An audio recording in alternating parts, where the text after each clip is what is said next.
Assalamualaikum warahmatullahi wabarakatuh.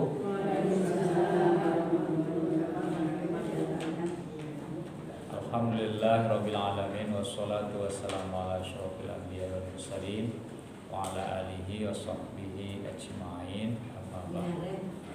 Puji syukur kita haturkan dari Allah Subhanahu wa taala atas limpahan rahmat dan karunia-Nya kepada kita semua.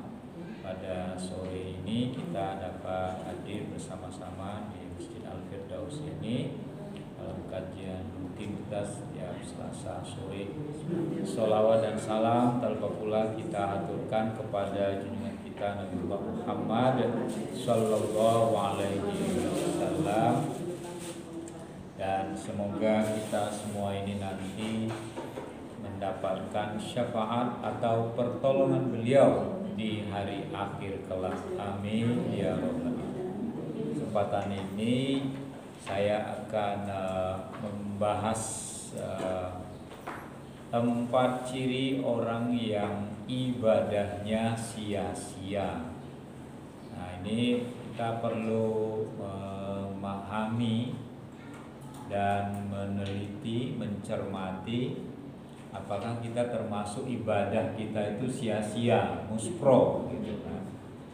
Nah, kita akan mengenali paling tidak ada 4 ciri orang yang ibadahnya itu sia-sia, ibadah tapi sia-sia. Wis kesel-kesel ibadah gitu, niatnya sudah bagus ya, tapi ternyata tidak dikerjakan dengan bagus, rukunnya nggak dipenuhi, tata caranya nggak dipenuhi. Jadi apa yang dilakukan itu tidak ada kemanfaatan, tidak ada pahala yang didapatkan. Yang pertama, ciri orang yang ibadahnya sia-sia itu adalah ibadahnya itu malas dan asal-asalan. Nah, itu saya singgung. Jadi ibadahnya malas dan asal-asalan. Lah kok bisa ibadah malas gitu kan? Sholat, ya sholat, tapi sholatnya itu nggak pernah dilakukan dengan kesungguhan hati. Yang penting asal dilakukan. Dan kadang-kadang sholatnya itu asal cepat selesai. Yang penting udah dilakoni, sudah dilaksanakan. Yang penting cepat selesai gitu kan. Kan banyak itu sekarang orang begitu ya. Sholat itu sudah di akhir waktu. Insya Allah itu bukan kita lah, orang-orang yang di luar sana. Mereka sholat, tapi sholatnya itu malas, ya, sehingga sholat itu nggak sungguh-sungguh. Padahal kalau sholat yang benar itu apa? Sholat itu di awal waktu, itu yang bagus. Kalau memang sholat subuh itu ya 4:30 ya 4:30. Kalau azan sudah berkumandang itu ya sholat, kecuali ibu-ibu ada halangan, kita ada halangan, sesekali bisa dimaklumi. Di jalan dulu ya, tanggung belum ketemu masjid, rumahnya sudah dekat, nah itu tidak apa-apa walaupun azan sudah berkumandang, bisa dimaklumi. Atau ada masjid, tapi pakaian kita kena najis, sehingga tunggulah di rumah, kelihatannya waktu masih cukup, nah itu tidak apa-apa. Tapi ketika azan berkumandang zuhur misalnya, Allahu Akbar, udah dengar azan, kok masih 2:30 ya, masih waktu zuhur ya toh. Jam 3 kurang seperempat masih waktu zuhur, masih lama kok gitu. Nah, orang yang seperti itu ibadah sholatnya itu asal-asalan ya. Kecuali kita lupa, berhalangan. Nah, itu Allah itu mengajarkan kita dalam bentuk doa. Doanya ini disebutkan dalam sebuah hadis yang diriwayatkan oleh Abu Daud. Apa kata Rasulullah agar kita itu tidak malas ya? Dalam sebuah hadis disebutkan Rasulullah itu berdoa, Allahumma inni a'udzubika minal hammi wal hazn wa a'udzubika minal ajz wal kasal wa a'udzubika minal jubni wal bakh wa a'udzubika minal ghalabatil daini wa qahrir rijal. Apa kata Rasulullah? Rasulullah berdoa, mengajarkan kita untuk membaca doa ini. Ya Allah Tuhan kami, sesungguhnya aku berlindung kepadamu daripada keluh kesah dan duka cita. Jadi kita berdoa supaya Allah itu tidak membuat kita itu suka berkeluh kesah dan suka berduka cita. Aku berlindung kepadamu ya Allah dari lemah kemauan dan malas, ya. Minal ajzi wal kasal. Kaslun itu bahasa Arab, artinya malas. Ya, apa bahasa Jawanya? Keset, agak mirip ya. Kaslun jadi keset bahasa Jawanya. Kaslun itu malas bahasa Arabnya. Kalau bahasa Arab keset itu bukan keset ya, beda tipis. Makanya keset dengan keset itu enggak bagus kan. Keset itu kan di kaki kan letaknya kan. Nah, kalau keset males kan, itu juga enggak bagus. Itu sifat yang di bawah ya. Ada filosofinya ya. Nah, kita berlindung kepada Allah dari sifat malas itu. Aku berlindung kepadamu ya Allah dari sifat pengecut dan kikir. Aku berlindung kepadamu ya Allah daripada tekanan utang dan kezaliman manusia. Nah, ini bagus ini doanya. Nanti ibu bisa lihat dalam hadis riwayat Abu Daud, doa supaya tidak malas. Yang kedua, ibu, ciri orang yang ibadahnya sia-sia itu adalah orang yang tidak istiqomah. Mohon maaf kalau ada namanya istiqomah ya. Nanti kalau ada Siti Istiqomah gitu. Orang yang tidak istiqomah itu maksudnya apa? Orang yang kalau ibadah itu tidak tetap, tidak ajak, tidak konsisten kalau bahasa ini. Kalau bahasa Arabnya istiqomah. Istiqomah itu kan berdiri dengan prinsip, ya. Dia tidak tergoyahkan. Nah, orang-orang yang melakukan ibadah itu tidak istiqomah itu seperti ini. Misalnya, kadang-kadang rajin sholat di tepat waktunya, lagi banyak uang ternyata. Nah, lagi banyak uang, lagi banyak utang gitu, jarang ke masjid gitu kan, lagi males, mukanya juga cemberut aja gitu. Itu namanya orang-orang yang tidak istiqomah. Ibadah itu jangan tergantung mood. Nah, bahasa sekarangnya mood ibu ya. Kalau lagi mood enak itu ibadahnya bagus, lagi moodnya nggak enak itu ibadahnya asal-asalan. Jangan. Ibadah itu kita harus istiqomah gitu. Kalau memang kita terbiasa sholat tepat waktu, ya biasakan sholat tepat waktu. Disebut oleh Allah dalam surat Al-Ahqaf ayat 13. Lallazina qalu rabbunallahu tsumma istaqamu fala khaufun 'alaihim wala hum yahzanun. Apa kata Allah?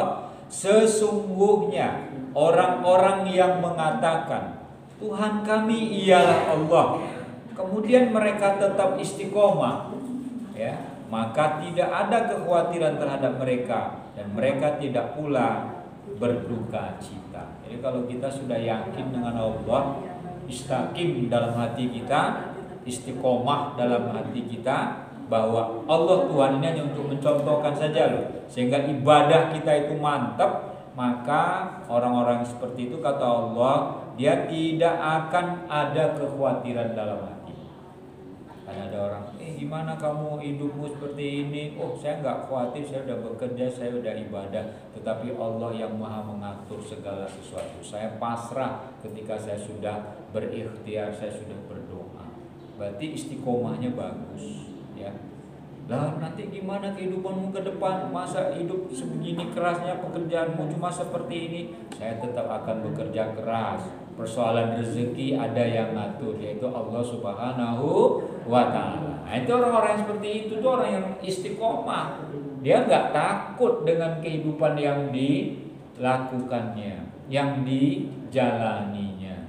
Kalau kita punya keyakinan seperti itu sudah, itu hidup kita itu tenang itu.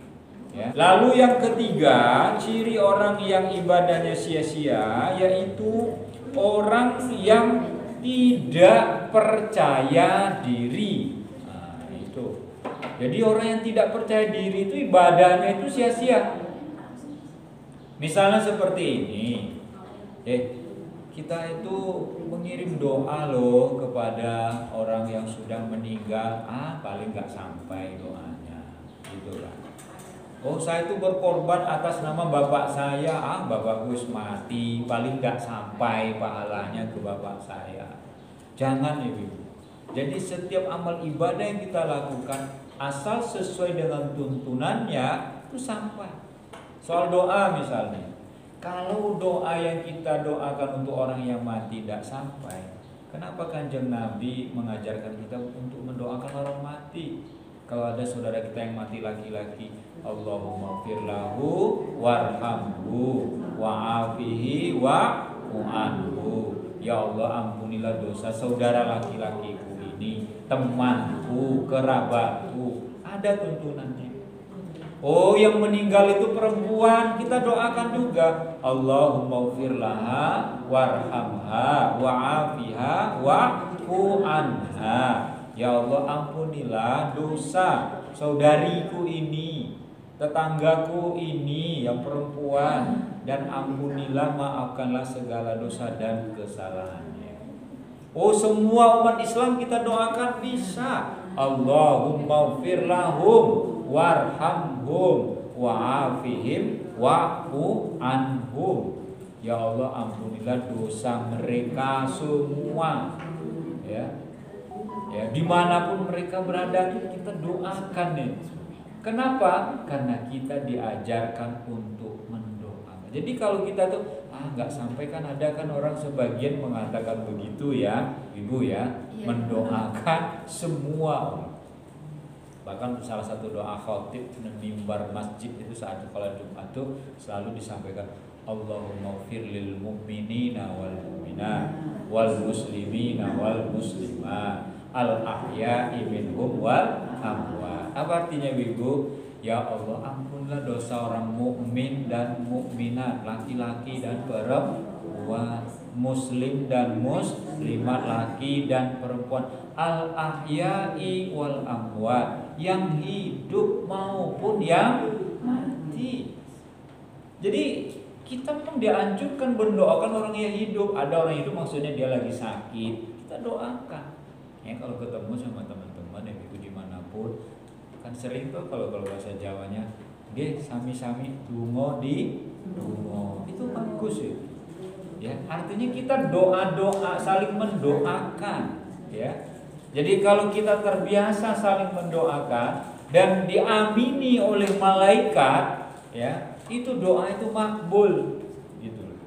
Nah, yang penting kita sering mendoakan. Ketemu sama siapapun kita sudah saling doakan, Assalamualaikum warahmatullahi wabarakatuh. Itu doa, semoga sampean itu selamat, semoga sampean itu dapat rahmat dan berkah Allah. Nah, makanya kalau kita nggak percaya diri dengan amal ibadah kita itu jangan sampai. Kan ada orang yang sudah menunaikan ibadah haji, aku biaya haji puluhan juta, apa ya dosaku diampuni Gusti Allah. Tidak percaya dia, tidak yakin gitu. Saya katakan pada orang yang seperti itu, ketika dia berpikir seperti itu, dia saya capek-capek ke sini, ngentek-ngentek ke duit, padahal amal ibadah saya tidak diterima. Padahal doa-doa yang kita minta itu dikabulkan. Dalam surat Ali Imran ayat 139. Apa kata Allah? Ala tahzanu wa antumul a'launa in kuntum mu'minin. Apa kata Allah? Janganlah kamu merasa lemah, janganlah kamu merasa bersedih hati, padahal kamu paling tinggi derajatnya jika kamu orang-orang yang mukmin. Orang yang percaya diri itu orang yang kuat. Orang yang tidak percaya diri berarti orang yang lemah. Yang membuat kita semangat itu karena percaya diri kita. Tapi yang membuat kita kadang lemah itu karena kita tidak percaya diri. Contoh, ibu masih ingat kasus gempa dulu yang melanda Jogja kan? Orang-orang yang di rumah sakit yang tadinya sedang latih jalan, nggak kuat jalan, tapi pas gempa melayu dewe. Padahal tadinya jalan aja ngesot gitu. Tapi begitu dokternya yang melayu, perawatnya melayu, dia tinggal sendiri, akhirnya melayu sendiri. Kenapa? Karena semangatnya muncul, dia percaya diri. Aku kudu menyelamatkan awakku gitu kan. Sehingga itu yang membuat dia semangat. Makanya kita jangan merasa lemah. Betul, kesadaran kita tuh hilang. Langsung lari aja untuk menyelamatkan diri. Karena ternyata orang menyelamatkan diri masing-masing. Makanya saya katakan ketika diceritakan itu di media kan banyak itu, Bapak ibu-ibu saya bilang dalam pengajian, besok di akhirat kira-kira seperti itulah. Ini bagi contoh, lebih dari itu. Kenapa? Besok orang akan mengurus dirinya sendiri. Amal ibadah kita itu tergantung diri kita sendiri. Itu sudah diberi latihan gitu. Kalau kita lemah ya kita akhirnya tergolek, saya diranjang. Tapi kalau kita bisa melayu, kita akan bisa. Besok juga begitu di akhirat. Ketika kita melewati titian Shiratal Mustaqim, ya, yang kecilnya bagaikan rambut dibelah 7. Kalau bagi orang yang ibadah kurbannya lancar, ibadahnya bagus, dia nggak jalan, dia malah terbang seakan-akan di jembatan Shiratal Mustaqim itu. Ya, kenapa? Karena dia sudah menyiapkan ibadahnya di dunia ini. Nah, maka kalau kita persiapkan dari sekarang itu ya seperti itu.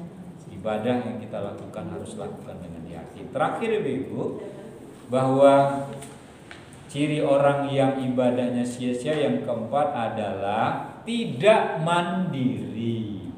Tidak mandiri itu apa? Manja, apa-apa diladeni. Aku tuh mau sholat, tapi sholat tahajud tapi tangeke gitu. Mau ya tangi dewe gitu. Karena ada orang yang mudah-mudahan tidak kita lah ya. Saya tuh mau sholat masjid tapi aku dijak gitu ya. Mbok sekali-sekali omong kan dewe gitu loh. Apa dadak diajak gitu tuh. Itu tidak mandiri namanya. Ya. Kalau ibadah tuh yang mandiri, ya. Kalau bisa wudhu ya wudhu sendiri, ya. Bisa jalan sendiri ke masjid ya kecuali mau uzur. Kalau ibadah itu bisa kita lakukan sendiri, lakukan sendiri, ya. Kecuali memang kalau tidak bisa ada anak kita sakit misalnya, kemudian kalau sholat itu misalnya dipasangkan mukenanya, kalau dia perempuan ya dibantu, tidak apa-apa. Tapi kalau seandainya kita bisa sendiri, itu bisa sendiri, ya kan? Kalau kita tuh melakukan suatu karena dari diri kita sendiri, karena kemampuan diri kita sendiri gitu kan, itu rasanya akan beda. Sama ketika kita mencari nafkah, lalu nafkah itu hasil keringat kita sendiri, bukan dari ngemis, bukan dari minta-minta. Nah, ini yang bisa saya sampaikan Ibu.